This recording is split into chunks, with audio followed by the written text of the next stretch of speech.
Welcome to my channel, where the scariest stories come to life. Before we dive into today's chilling tale, make sure to hit the subscribe button and turn on notifications, so you never miss a story. Now, let's get into the horror. I had an encounter in February 2007. I used to work the third shift at a paper stock factory warehouse. The primary day shift supervisor was on vacation, so our boss on the night shift decided she wanted to leave early. She let us sneak off about 2 hours earlier than our average shift time, which would end somewhere between 4:30 and 5 a.m.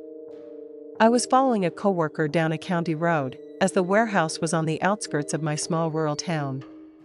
I noticed he hit his brakes and proceeded to swerve off the road. I was probably about 1,000 feet behind him, and I thought to myself, the heck is this dude doing? And that's when I saw it. I saw a tall, dark figure walking down the middle of the road, hunched over and swaying from side to side.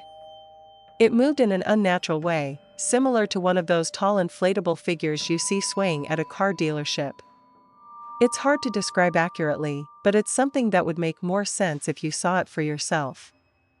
I saw what looked like a tall person wrapped in a large, dark blanket or cloak.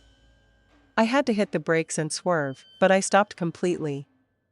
I couldn't make out any features or characteristics. I saw a large torso with 2 legs. The upper half was hunched forward, leaning like an older person would if they had a walker or something to assist them. At the time, I was driving a 1998 Ford Explorer, and I looked up the vehicle's height. It's listed as about 67 inches. But whatever walked past my driver's window that day was a good foot or so higher than that while leaning forward, so I believe whatever was walking was over 7 feet tall at a minimum. I couldn't see its head or arms, just a figure with legs walking. My tail lights illuminated it as I started to drive past. I couldn't give you any real definite details about the body. I didn't see fur, skin, or anything like that. It was solid, not like a translucent type of thing. It was enormous, thick, black, and maybe very dark gray. My coworker had pulled into a parking lot a few miles down the road, and I followed him in. You could tell he was scared. He said something like, "What the heck was that?" It didn't look like it had a head, among many other things most panicked people would say. We decided to drive back down and see if it was still there. I went in front, and he followed behind me. We approached the general area, and I noticed a large black animal lying in the middle of the road. It appeared to be a big black dog. Part of me knew it wasn't large enough to be what I saw before, but I was still too scared to stop because it was in the middle of the roadway. I didn't really have a choice, though. I decided to get out and walk up to it, all the while my coworker was yelling at me to get back in my car. As I approached whatever was lying in the road, it raised its head and looked back at me, its eyes glowing yellow, which I write off as I shine from the headlights. But then it growled at me, so I stopped dead in my tracks and just started watching it. This thing stood up on its back legs like a person would, but then it fell back down. It sat back up and hobbled off to the side of the road like a wounded animal that couldn't use its front legs. It almost looked like your typical German shepherd or wolf-type face, but its fur was puffy like a chow dog. It was a lot bigger than most dogs I've ever seen, but still nowhere near as tall as whatever was walking down the road before. I didn't see any blood or wounds, so I can't say if it was actually hurt or not. We got back in our cars and drove off. Honestly, I'm pretty traumatized, and I've been doing my best to rationalize this experience. The thing that doesn't make any sense, though, is what was going on and what did I stumble upon? Did I find one creature attacking another? Did I see something that got hit by a car, and maybe the other creature was checking it out? I don't know. What are your thoughts? I'm 16 years old, I live in the western United States, and I'm active in rodeo. This incident happened in late winter. My brother and a close friend, who for the sake of this story we will call T, got permission from a local reservation to use their arena to practice roping. We arrived early in the morning, so we would have all the time we needed. Now, mind you, my brother's horse and T's horse are both very even-tempered and don't spook easily.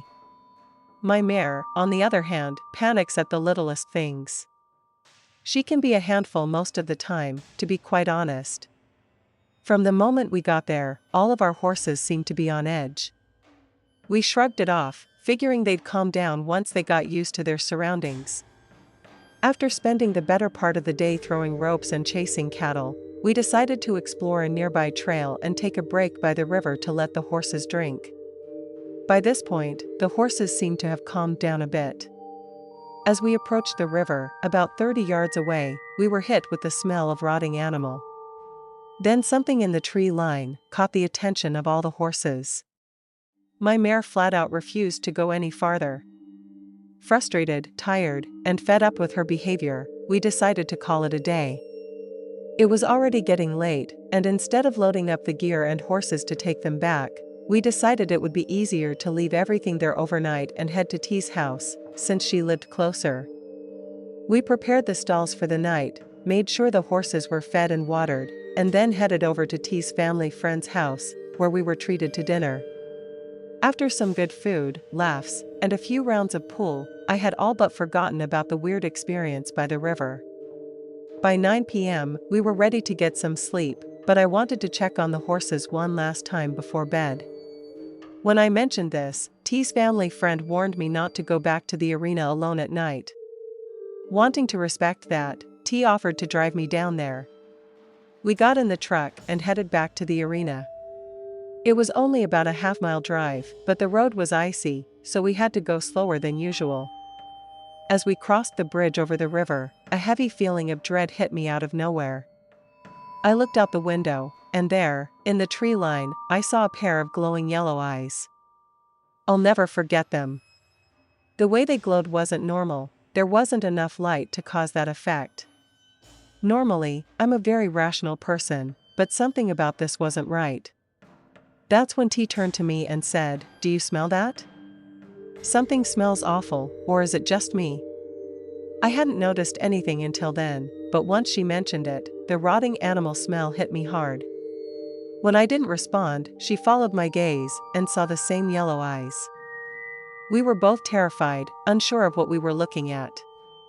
It was hard to tell what it was, but it looked massive, maybe 8 feet tall, and there were no animals that large around here. I finally snapped out of it and hit the gas. The truck slid on the ice, but we managed to regain control and make it to the arena. When we pulled up, the headlights hit the horses. The first thing I noticed was that my mare hadn't touched her food, which was highly unusual because she normally eats more than her fair share. The other 2 horses hadn't eaten either, which was strange. But given how scared we were, we quickly checked that they were okay and got back into the truck. By the time we got back to T's house, it was about 11 p.m.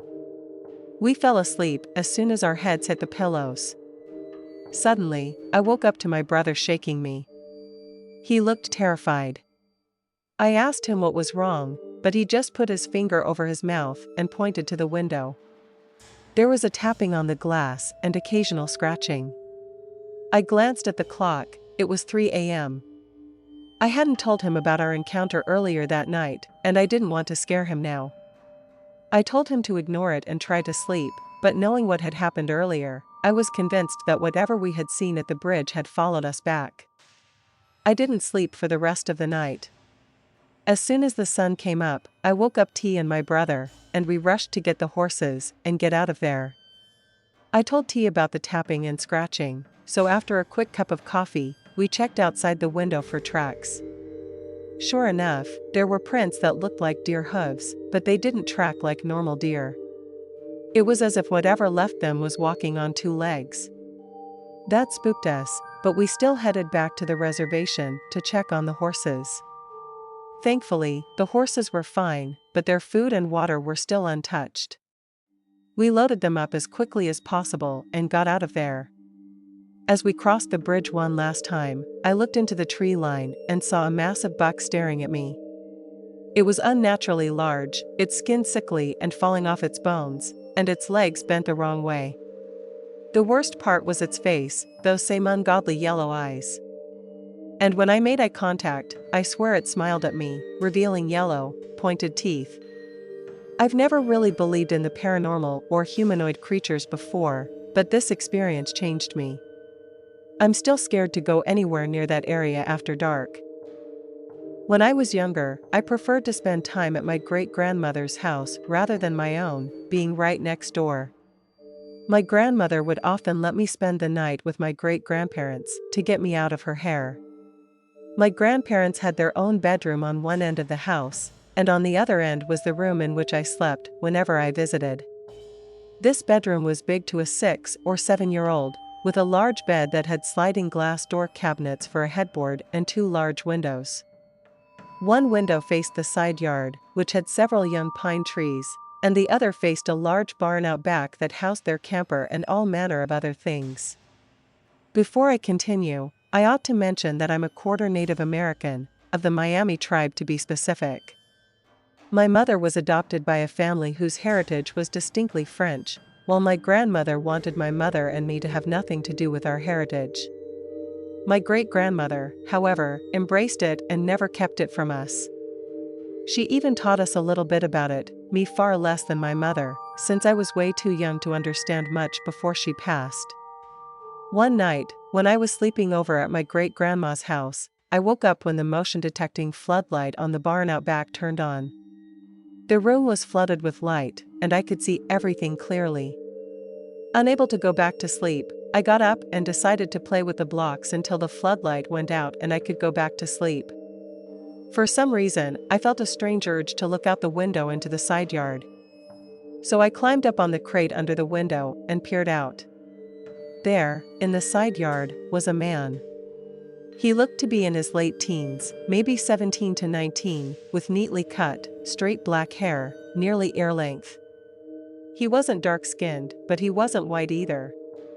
He wore what looked like tan Carhartt overalls and appeared to be examining a young pine tree not 15 feet from the window. The tree wasn't very tall, maybe 8 or 9 feet, but the young man was carefully moving the bottom branches this way and that, as if looking for something. I watched him for a minute or two, simply observing. I didn't feel frightened, rather, I was curious. Then the young man lifted his head and looked around. When he saw me, the strangest thing happened. He looked startled, almost terrified. His eyes widened so much that I could make out their whites even in the low light. There is no other way to explain what occurred after that other than the crazy sounding. He turned into a deer and bolted away into the darkness. He simply turned to his left, dropped to all fours, and was a deer by the time he would have hit his hands on the ground. He ran off beyond the barn, where I couldn't see him anymore. I don't remember the conversation I had with my grandmother about this in the morning, only that she seemed upset and was tight-lipped. My great-grandfather went out to look for that exact tree later that day, but they didn't find anything. My grandfather didn't want to hear about it anymore, so I shrugged it off. Years later, I would learn what skinwalkers are. I would think back to the young man and how he could have been a skinwalker, how his overalls could have been deerskin. I would also think that my experience didn't line up with other skinwalker encounters. I didn't feel any fear, I didn't notice a stench, and no one called my name. Also, the young man seemed to be afraid of me. Then again, I suppose if I were looking for something and saw a small child staring at me through a window, I'd probably be pretty freaked out too. As time went on, I had mostly convinced myself that I had just happened to witness a teen boy hunting illegally on our property, and in my startling him, I spooked the deer he was after. My child brain just processed it strangely. That is, until I decided to bring up the concept of skinwalkers to my mother. I told her what I might have possibly seen when I was a child. Her response was, "Oh, you saw the Birdman too, huh?" My belief that I had misremembered a teen boy hunting was shattered. She wouldn't say much more about it, only adding, "Oh, there was an old, balding man who would dance around the roof with his belt made of feathers. And when I would go out there to yell at him for being so loud, he'd smile at me and fly off like a bird." Thanks for sticking around till the end. If you enjoyed the story, don't forget to give the video a like and leave a comment with your thoughts. And if you haven't already, hit that subscribe button and turn on notifications so you never miss a terrifying tale. See you in the next one.